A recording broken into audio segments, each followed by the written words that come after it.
Mirasee. I'm Laura Sprinkle, and you're listening to Making It. I run a business where I help entrepreneurs create profitable partner programs.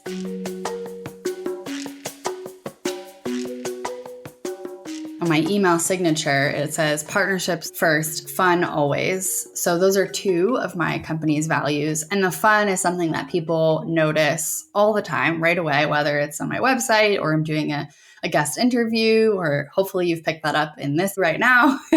And I've got a little piñata behind me when you watch me on video. And that is also part of my magnetization within my brand. I love having fun. I believe that life is an experiment and life is about having fun. And that's me personally. And I've actually turned people off from my brand with that. And funnily enough, a lot of those people are based in the UK and they don't see fun as part of business. And I do dance parties at the top of every call. And so I can be a lot for people. And I'm so glad that those humans have found other people to learn from so that I don't have to feel bad about my dancing. And I can attract the people who are like, yes, you do business differently. You bring in that human element and that fun element into the work.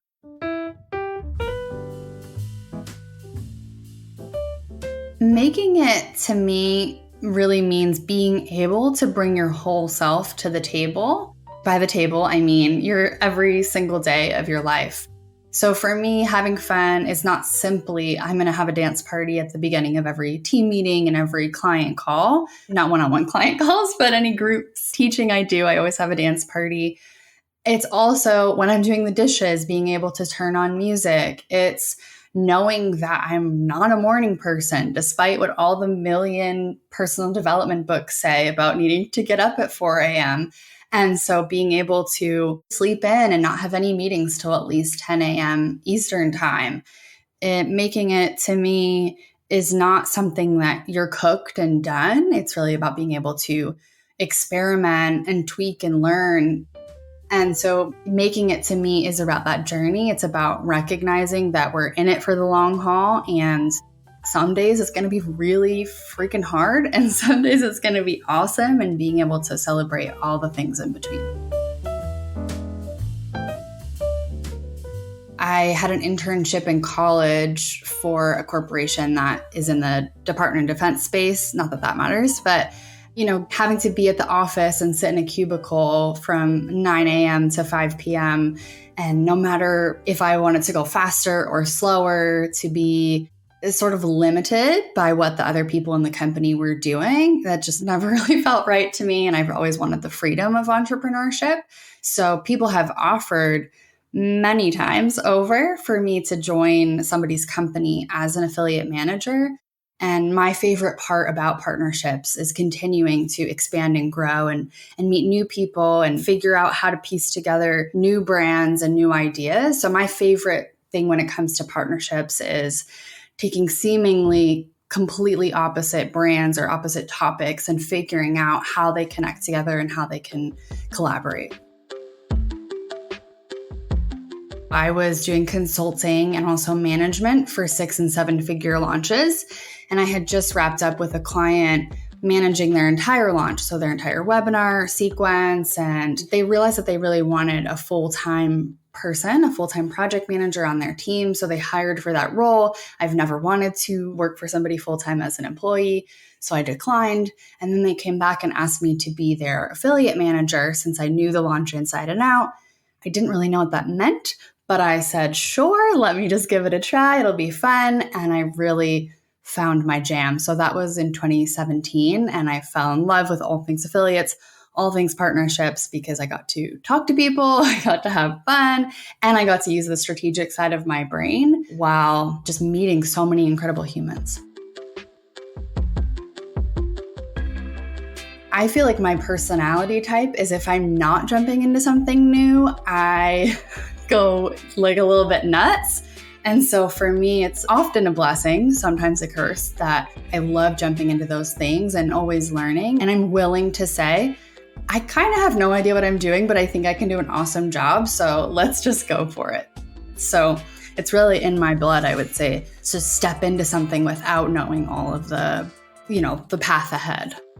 When I first started an online business, I actually had a health-related business. So I was a health coach after studying and learning about gut health to heal my own gut. And I was a few years into that experience, and I had written a book, and I had grown an email list, and I had a course out called She's Got Guts. And one day I looked around and I just realized I don't really care what other people eat. And that's literally what I sent an email to my list. And I said, I don't care what you eat. And not in a rude way, not in I don't want you to be healthy way, simply that I had studied that and grown that business for personal reasons to heal my own gut. And at that point, the most exciting part of my business for me was the marketing and creating the website and brainstorming on launch ideas. And so I didn't know exactly what I was going to do, but I knew that I didn't want to or couldn't answer any more questions about what should I eat and what probiotics should I take and the health journey. And so I essentially burned that down and started again. And a lot of people actually came on the journey with me, and they had been attracted to my brand for me and not really because of the gut health stuff. So when I went into branding and websites and then ultimately into partnerships, I actually still have probably about 200 people that have stuck with me through all of it. I've traveled extensively and lived in various countries since the age of 11. Well, I didn't live in another country until I was about 20, but had traveled since the age of 11, and really meeting people that have a different perspective from me is one of the reasons why I can take businesses that are seemingly completely different and make connections between them. Because as I've traveled and I've met people from other cultures, so often I'm looking for, okay, yes, we're so different in these ways, but we're also really alike in this one way, and this really human element between us. The more that we can bump up against something and then step away from our business and actually take that vacation or actually go on that hike or that walk or get out in nature, go sailing, whatever it is, the more that our subconscious brains are going to be working on that problem. I'm actually learning so much about this right now from the Flow Research Collective. And when it comes to flow states and us really being able to come up with answers to problems that we're having, we actually need to get out of our surroundings and we need to get off the computer and out into the world. And we're going to make connections that we wouldn't have been able to make otherwise. I don't know if you watched the series House, that medical show, but so often he'll be having this like unsolvable medical drama, and then he'll be out to dinner and all of a sudden he's like, oh my gosh, and leaves the table because he's made some connection based on his conversation at dinner or based on the way the food is placed on the plate or something like that, and it can solve the medical issue. And those things happen in our business. And so when we're sitting there at the computer and we're looking at the screen and we're like, oh, struggling with something, that has been so huge for me to realize that actually stepping away is going to speed up the timeline of me being able to solve that problem. I think one of the mistakes that I made early in my business when it came to partnerships out of the business sphere was that I really cut off a lot of the friendships that were not in the online business space. And you may have heard the crabs in the bucket metaphor of people trying to pull you down, or it is really nice when you walk into a room of online business owners and you're all speaking the same language and you all understand the struggles and trials of being in that world. Just like I'm sure that it could be the same in any other industry that you might work in, to have that camaraderie with people. And that is one of my regrets, was that I didn't nurture as much my offline relationships at that time when I was getting things started. Because just like getting out into nature or getting off the computer or taking a vacation can be so great for your business and your life. Let's be honest, not everything is about business success. But also your friendships that are outside of the business space. My best friend works with trees and doesn't know anything about webinars. And I love that we don't have to talk about metrics when we're hanging out. We can just be real humans. So I think that developing partnerships outside of the online space is so important, but also for your life in general. I don't want to get to the end and be like, oh, well, I made millions of dollars in my business, but I have no friends. That would not be making it for me. I'm Laura Sprinkle, and this is Making It. You can find me at laurasprinkle.com.